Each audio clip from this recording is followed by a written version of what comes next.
Olá, eu sou o André Malta e esse é o canal Isso Aqui Não É Grego, uma apresentação descomplicada da literatura clássica. Episódio de hoje, um novo Esopo inverso nas fábulas de Fedro. Se a fábula grega sofria desde sempre com Esopo de uma espécie de complexo de inferioridade, com Fedro, em latim, no século I d.C., ela buscou alcançar um novo patamar, sem negar suas raízes. Tradicionalmente, esses dois autores, Esopo e Fedro, eram retratados como escravos alforriados, uma coincidência intrigante demais para ser tratada como fato histórico. O mais provável é que essa condição não fosse biográfica, mas fizesse parte de uma construção que tinha a ver com a própria índole do gênero que praticavam. A fábula seria, em princípio, uma criação subalterna, sem a autoridade e o prestígio das outras modalidades literárias antigas. Uma forma despretensiosa e divertida que, no entanto, escondia uma sabedoria particular. Seria a própria exemplificação de um tema que ela mesma gostava tanto de explorar, o da aparência que engana e nos surpreende. Vindo de baixo e parecendo uma ninharia, a fábula podia na realidade ser muito útil no seu propósito de revelar a verdade e os modos da vida humana.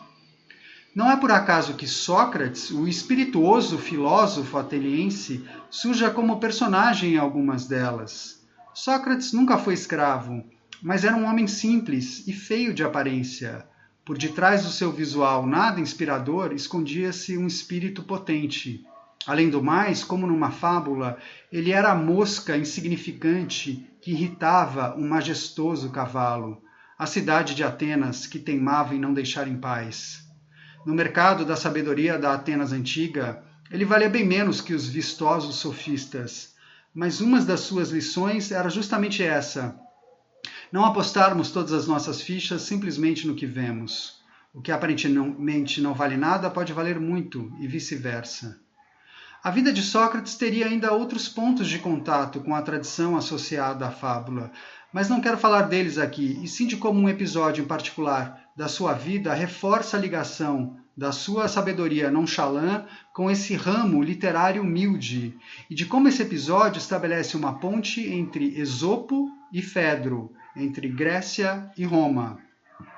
No Fédon, o diálogo de Platão, em que são recriados os últimos momentos de Sócrates na prisão, descobrimos que, em resposta a um sonho recorrente que o incitava a praticar a arte das musas, ele passou a compor um hino a Apolo e a versificar algumas fábulas de Esopo.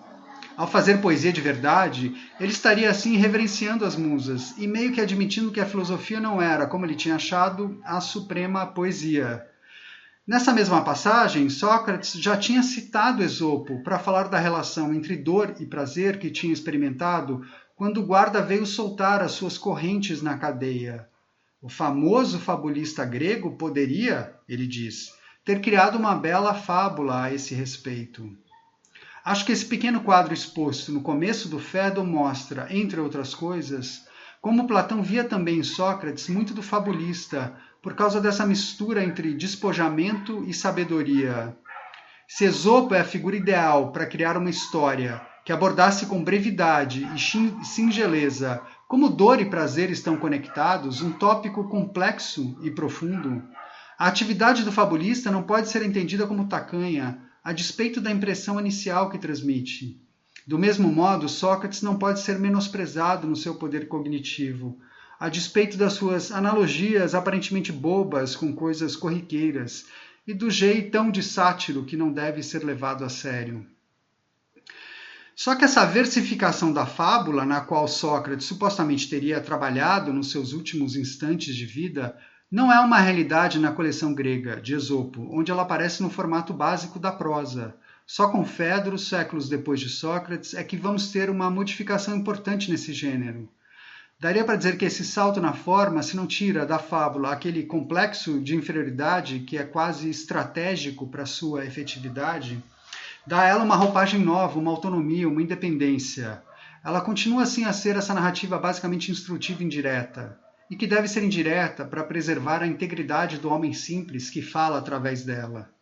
É dentro desse propósito de continuidade que várias das histórias gregas em prosa surgem de novo em poesia latina, com os mesmos animais e os mesmos desenvolvimentos básicos. Isso é tradição.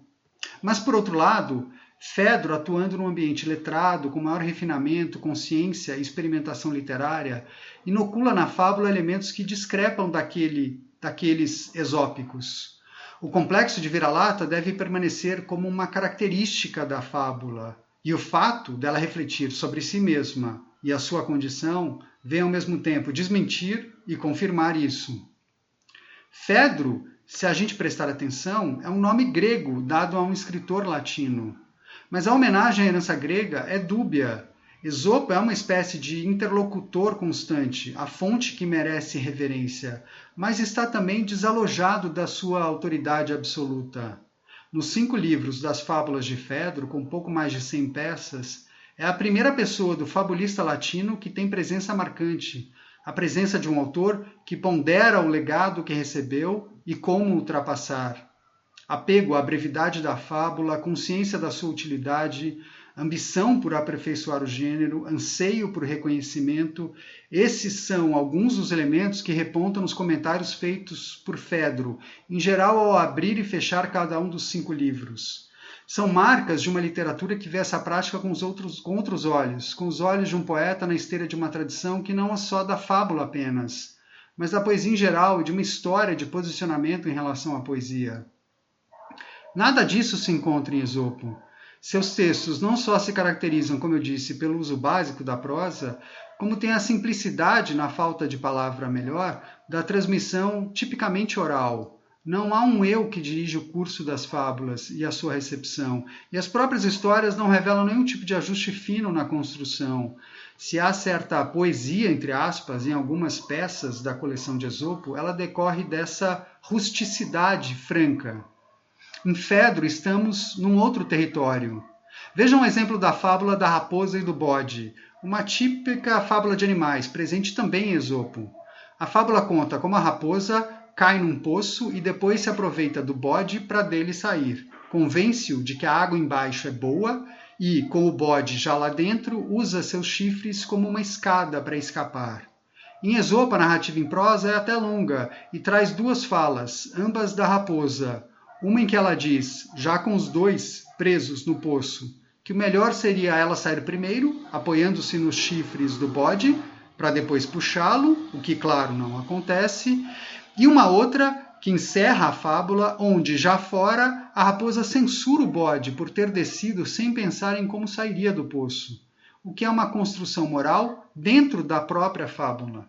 Mas há ainda a moral propriamente dita a seguir. A voz, agora impessoal, fala de como o homem sensato deve antever as consequências dos seus atos antes de se lançar a qualquer ação. Como na maioria do conjunto das fábulas esópicas, a tendência aqui é mais para o espraiamento do que para a contenção, e para o uso da moral dobrada, dentro e fora da história. Já em Fedro, a situação é significativamente diferente, mais seca, ao falar do encontro desses animais. Para começar, a moral vem antes, e não depois da narrativa, e fala da pessoa esperta que, quando se vê em apuros, escapa às custas de uma outra. Em Esopo, como a gente viu, a censura recai sobre a falta de precaução, no caso do bode. Em Fedro, ela recai sobre o lado traiçoeiro do mau caráter, no caso, a raposa, que não hesita em prejudicar o outro para livrar a própria pele. Pois bem, depois desses 2 versos iniciais da orientação moral, temos mais 10, e uma única fala apenas, rápida, de 2 versos, da raposa. O elogio da água boa, que vinha num discurso indireto em Esopo, torna-se direto aqui. Desce, amigo, é tão boa a água que a minha vontade nem pode se saciar. O bode desce, e em seguida Fedro conta como a raposinha saiu escalando os chifres do barbicha e o deixou para trás, preso no poço. Fim da fábula. Nada de moral interna, nada de lição dita seja pela raposa, seja pelo bode. Os termos raposinha e barbicha, em vez de raposa e bode, respondem à necessidade de variação estilística e adequação métrica, dando um toque todo especial, ausente em Esopo, habituado a repetir sem cerimônia os nomes dos bichos, ou usar simplesmente ele e ela. Esse detalhe dos nomes, mais o emprego do amigo na hora em que a raposa fala com o bode, desce amigo, ajudam a coroar o polimento e a picardia maior de Fedro, que traz nas suas fábulas a típica agudeza tão própria da poesia. Uma outra fábula sem animais confirma não só a destreza poética de Fedro, mas sua conexão com o universo romano, que, claro, também a modifica a um olhar mais atento. É bom esclarecer, abrindo um parênteses, que as fábulas sem animais são uma constante na tradição antiga. Como mais recentemente elas foram associadas ao público infanto-juvenil, a presença dos bichos foi entendida como obrigatória para reforçar esse universo mais fofo e aparentemente não adulto. Mas a fábula entre gregos e romanos era consumida por adultos, e nada impedia que explorassem seu movimento simbólico, objetos, figuras históricas e até pessoas comuns, quase como uma parábola. Com ou sem bichos, a moralidade das suas mensagens dolorosamente verdadeiras estava longe do alcance dos pequenos, por mais que eles certamente as ouvissem, como ouviam a Ilíada de Homero e a Eneida de Virgílio. A fábula parece infantil, mas não é. Vamos então à fábula sem animais que eu quero comentar. Seu título é O Arco de Esopo, ou Esopo e o Arco. Como ocorre com algumas outras histórias, acompanhamos aqui Esopo atuando em Atenas e dando uma lição no interlocutor inconveniente. No quadro maior é uma situação conhecida de muitos textos da literatura latina. Ambiente e personagens são gregos, mas o dado romano está lá para quem quiser ver. São 13 versos ao todo, incluindo os 2 da moral, que aqui não vem no começo, como na fábula da raposa e do bode, mas no fim, o lugar mais costumeiro. A ação é ágil e de novo só um personagem fala, o próprio Esopo, 2 vezes.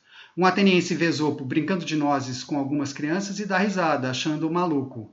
Esopo então pega um arco, coloca no meio da rua e pergunta qual o sentido disso que tinha acabado de fazer. Junta a gente, o outro pensa por um tempo, mas desiste. Esopo diz então que se o arco for constantemente estendido, logo vai se romper, mas se descansar, vai estar pronto para o uso. Moral da história: diversão e brincadeira às vezes são boas para o espírito, para você depois poder pensar melhor. A proposição e a solução do enigma destacam, claro, a sabedoria de Esopo. Um Esopo personagem que não é uma exclusividade de Fedro. Ele aparece, ainda que bem menos, nas próprias histórias gregas atribuídas a Esopo. E a sua sabedoria, junto com a construção desenvolvida do personagem, estão apresentados numa longa narrativa em prosa sobre a sua vida, o romance de Esopo. Pois é essa sabedoria típica que Fedro explora aqui com seu colorido romano e poético, apostando no contraste entre aparência e verdade, humildade e pompa. Lendo com calma a fábula, notamos alguns detalhes significativos. Primeiro, encontramos o velho Esopo jogando ou brincando de nozes com crianças, uma situação que tem tudo a ver com o rebaixamento e a falta de pretensão do próprio gênero. Vale lembrar que em latim a expressão abandonar as nozes significava deixar de ser criança. Depois, o ateniense que provoca Esopo é chamado pelo narrador na abertura da fábula de Ático, ou seja, oriundo da Ática, a região onde ficava Atenas. Mas o termo em latim permite a associação também, por tabela, com a ideia de sofisticação, refinamento. Já Esopo, na sua primeira fala, quando propõe o enigma do arco, se refere ao antipático passante, usando em latim sapiens, que significa conhecedor, intelectual, ou possivelmente quase sabichão aqui. Finalmente, o narrador, ao introduzir a resposta de Esopo à própria charada que ele propôs, usa sophos para o fabulista, uma forma latinizada do grego sophos, sábio. O contraste com o áticos sapiens de antes fica claro. Quem se achava não era lá essas coisas, e a narrativa agora aponta para quem sabe de verdade. Se há essa tensão no plano linguístico entre a cultura latina e grega, pensarmos que vem se juntar ainda o clichê romano do arco, ora em repouso, ora estendido, e o próprio conceito central de ócio, veremos então que a fábula aqui, além de poética em sentido forte, está adaptada a um novo solo, que se mistura ao antigo. Vale ainda dar uma atenção especial a um verso que vem no começo da fábula, quando Esopo percebe que o ateniense está rindo da sua brincadeira com as crianças. Nele, o narrador comenta como o fabulista, incomodado com a gozação, gostava mais de rir dos outros do que ser objeto do riso. Assim como Sócrates, Esopo era motivo de piada, um alvo preferencial da comédia, mas reagia de forma altiva. Na fábula, é esse desconforto que o motiva a propor o enigma do arco, para ridicularizar o Ático, o personagem que no estilo econômico de Fedro não tem direito à fala. Não é, portanto, só o enigma dentro do enigma que se destaca. É também a fábula explicitando sua natureza, o revide do subalterno. É a fábula falando do seu mecanismo característico, do riso enviesado, um riso que, com Fedro, fica bem mais consciente da sua inteligência e da sua perspicácia. Eu fico por aqui, obrigado por ouvir e até a próxima.